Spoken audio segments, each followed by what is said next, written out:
The grip on my arm was tight enough to bruise before I even understood what was happening. I had been standing at a drink counter on a Vothari relay station, minding my own business, when a hand closed around my wrist and pulled me sideways.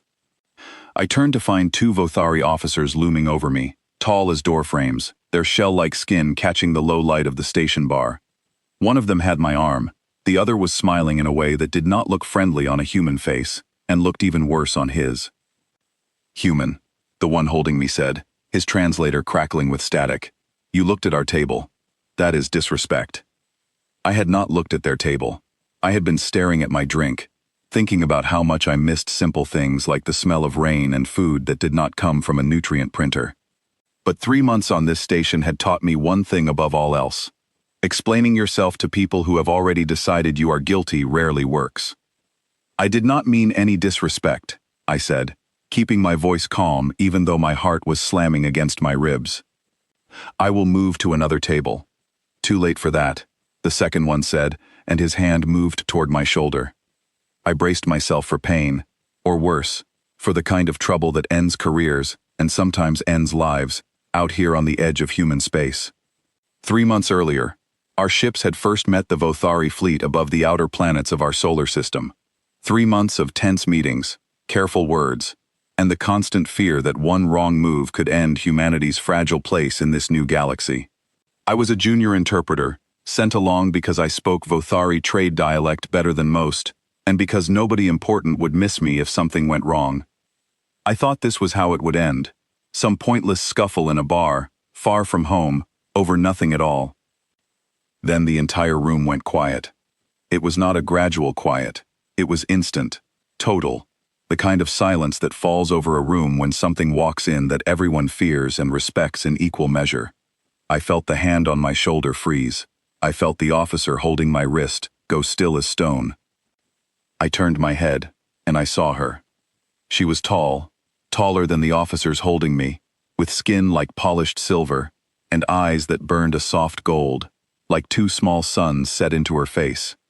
She wore no crown, no obvious symbol of rank, but she did not need one. The way the crowd parted around her told me everything. The way every Vothari in that room lowered their eyes told me everything. She crossed the floor without hurrying, and she stopped in front of us, and she looked at the hand still gripping my wrist. "Let go," she said. Her voice was quiet, but it filled the room the way thunder fills a valley. The officer released me so fast I nearly lost my balance. Both of them dropped into deep bows, their heads almost touching the floor, and I heard one of them whisper something that sounded like an apology repeated 3 times. She did not look at them again. She looked at me. And she smiled. It was not the stiff, formal smile I had seen from Vothari officials during our endless diplomatic meetings. This was something else, something warm, something that reached the gold of her eyes and made them soften. "You are the human who argued with the Trade Council about tariff structures," she said. "The one who compared Ambassador Threx's proposal to a small, clever animal wearing a suit that did not fit him." My mouth fell open before I could stop it. That comment had been made in a closed session 2 weeks earlier. I had assumed it would never leave that room. "You heard about that," I managed. "I read every transcript from every meeting in this system," she said. "It is my duty to know what is said in my empire. Your comment was the first thing that has made me laugh in a very long time." I did not know what to say to that. I was still trying to process the fact that 2 armed officers had just bowed to the floor in front of me, and that the most powerful being on this station was standing close enough that I could see my own reflection in her golden eyes. Then she turned to face the room, to the officers still bowing, to the dozens of other guests who had gone silent and watchful, and to the small floating cameras that recorded every public space on the station for broadcast across the empire. She raised her voice, and this time it was not quiet at all. "Let it be known throughout this station, and beyond it," she said. "This human is under my protection. Anyone who touches him will answer to me." I want to say I understood the weight of those words in that moment. I did not. I thought it was simply a strong way of scolding 2 rude officers, an alien custom I had not learned yet, an overreaction to a small and forgettable scuffle. I did not understand that Empress Isval Wren of the Vothari Dominion had just placed an ordinary human interpreter under her personal and absolute protection, in front of 100 witnesses and a live broadcast feed that reached every household in her empire. I found out exactly what her words meant 3 days later. I was not even present when it happened. I was in a briefing room, reviewing trade documents when my supervisor, a woman named Laura Bennett, burst in looking pale. "Ambassador Threx has been stripped of his rank," she said. "His household holdings were seized this morning. He has been sent to a mining colony on the far edge of Vothari space." I stared at her. "Why? What did he do?" "He made a comment yesterday," Laura said, her voice shaking slightly. "During a closed session, he called humans insects. It was not even said to your face. Someone reported it, and by evening, the decree came down. It cited disrespect toward a ward of the Imperial Word." A ward of the Imperial Word. That was me. I had been made into something with a legal title, without ever agreeing to it, without ever being asked, and a man had lost everything he owned because of a sentence spoken about me when I was not even in the room. I sat in stunned silence for a long moment before I stood up and walked straight to the only person who could explain any of this to me. I marched through corridors I had no business entering, past guards in gleaming armor who, to my growing unease, stepped aside and let me pass without a single question. I found the Empress alone in a wide chamber, standing before a floating map of stars, her hands folded behind her back. "You did not have to do that," I said, my voice louder than I intended. "Threx lost everything. His family lost everything, over one comment." She did not turn from the star map right away. "He insulted what is mine." "I am not yours," I said. "I am a person. I am allowed to be insulted sometimes, and just move on with my life. That is how it works where I come from." Now she turned, and there was something almost sad in her golden eyes, something that felt very old despite her youthful face. "Do you know how many centuries I have sat on this throne?" she said. "How many wars I have ended? How many friends dressed as allies have tried to have me removed from it? In all that time, I have learned one truth above all others. Kindness given freely, without calculation, without fear, is the rarest thing in this galaxy, rarer than any mineral my fleets have ever mined, rarer than peace itself."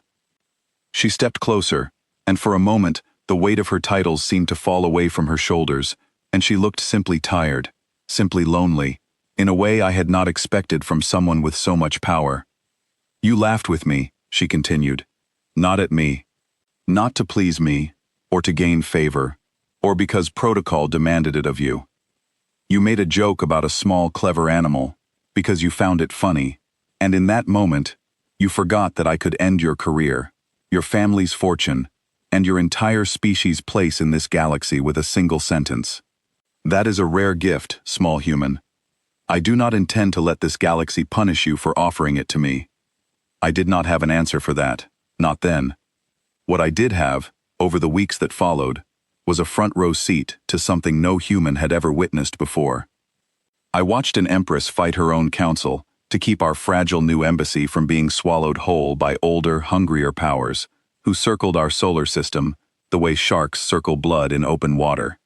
Every time some ancient empire postured about needing to civilize our primitive species, she was there, calm and precise, reminding them exactly whose protection we now carried. Word spread quickly after that. "Do not touch the humans.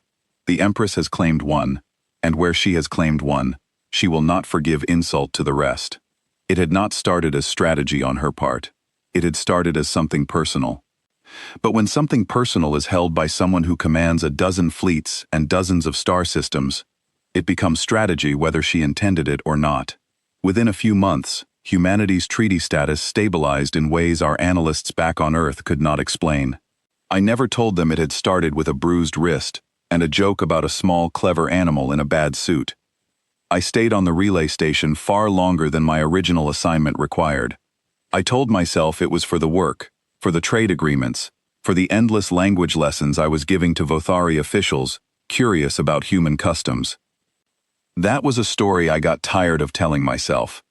Because every time I walked into a room now, nobles who once looked straight through me as if I were furniture, went quiet and careful, watching my face to see whether I was pleased or displeased. And every time, without fail, whether the day had gone well or badly, whether negotiations had crumbled or succeeded, she still found a reason to seek me out. She still smiled at me like I was the only interesting thing in the entire station. One evening, months into this strange new life, I found her waiting near the observation deck, where the station's great windows looked out over the swirling colors of a nearby nebula. She rarely came to this deck. It was too public, too open, too far from the guards who usually surrounded her. "You wish to see me," I said, still unused to the fact that an empress would ever wait for me, rather than the other way around. "I wish to ask you something," she said, her eyes fixed on the nebula outside the window. "Why did you never ask me to remove the protection I placed on you? Many in your position would have begged me to lift it, to be treated like an ordinary interpreter again, free of the attention and the danger that comes with being close to a throne." I thought about the question carefully before answering. "At first, I wanted you to remove it," I admitted. "I did not ask for any of this. I did not want a man to lose his home over words spoken about me. But then I started to understand something." "What did you understand?" she asked, finally turning to look at me. "I understood that you were not protecting me because you saw me as weak," I said. "You were protecting me because you saw me as someone worth protecting. There is a difference. And once I understood that difference, I stopped wanting it taken away."